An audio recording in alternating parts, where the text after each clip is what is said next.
বন্ধুরা, আপনারা কেমন আছেন? আশা করি সবাই ভালোই আছেন। আজকে আবার রান্না নিয়ে এসেছি। আজকে আমি এখানে 4টা পটল কেটে নিয়েছি। পটলটাকে হালকা ভাপিয়ে নেব। পটলের আজকে পুর বানাবো। এটা হালকা করে ভাপিয়ে নিচ্ছি। এটা এখন 5 মিনিটের মতন একটু ভাপিয়ে নেব হালকা করে। এর জন্য মশলা বেটে নিচ্ছি। পুরের জন্য সর্ষা নিয়েছি, কাঁচা লঙ্কা আর রসুন। এটা আগে বেটে নিচ্ছি।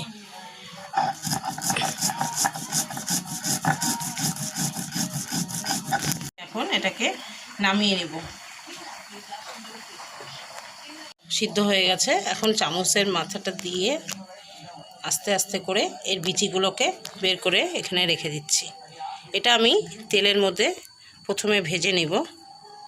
ভেজে তারপরে মশলাগুলো দেব। এইভাবে করে পটলগুলোকে ভিতর থেকে বীজগুলো সরিয়ে দিয়েছি। এর মধ্যে তেল দিয়ে দিচ্ছি।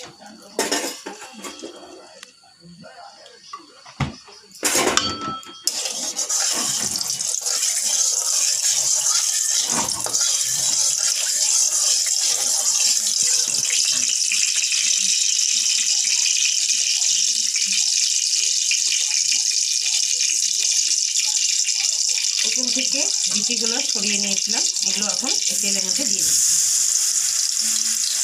একটু নেড়ে চেড়ে তারপরে এখানে মশলাগুলো দিয়ে দেব।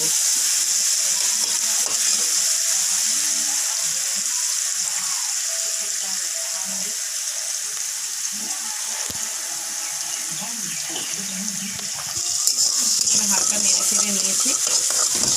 এখন এই মশলাগুলো দিয়ে দিচ্ছি। সর্ষা, কাঁচা লঙ্কা, রসুন বেটে নিয়েছিলাম, এগুলো দিয়ে দিচ্ছি।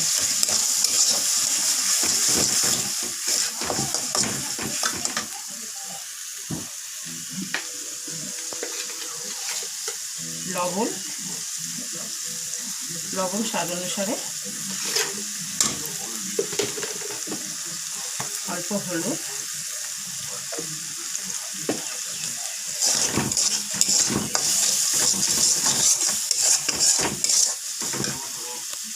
ভাজা হয়েছে। এখন এর মধ্যে অল্প করে জল দিয়ে দিচ্ছি।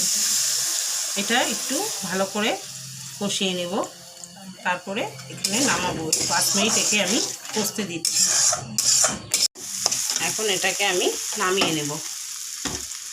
মশলাটা আমি এর ভিতরে পটলের ভিতরে ঢুকিয়ে নিচ্ছি মশলাটাকে। আপনারা চাইলে এটাকে আবার ডিম দিয়েও ভেজে খেতে পারবেন, ওটার স্বাদটা আলাদা।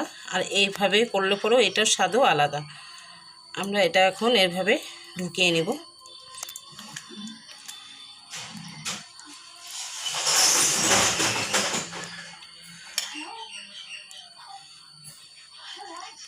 এইভাবে করে সুন্দর করে ঢুকিয়ে নিয়েছি।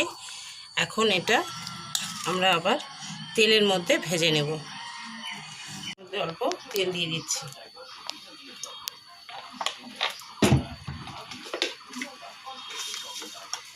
হালকা লবণ, হালকা হলুদ, ভালো করে ভেজে এগুলো আমি তেলের মধ্যে দিয়ে দিচ্ছি।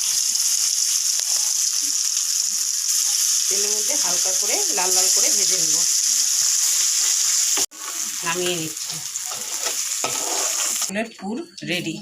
আপনারাও একবার ট্রাই করবেন, দেখবেন খেতে খুব ভালো লাগে গরম গরম ভাতের সাথে। এটা অনেক রকমভাবেই করা যায়, আমি আজকে নর্মাল পদ্ধতিতেই করছি। আপনারাও ভালো লাগলে লাইক, কমেন্ট, সাবস্ক্রাইব করবেন প্লিজ। আপনারাও আমাকে জানাবে কমেন্ট করে কেমন লাগছে আমার ভিডিওটা।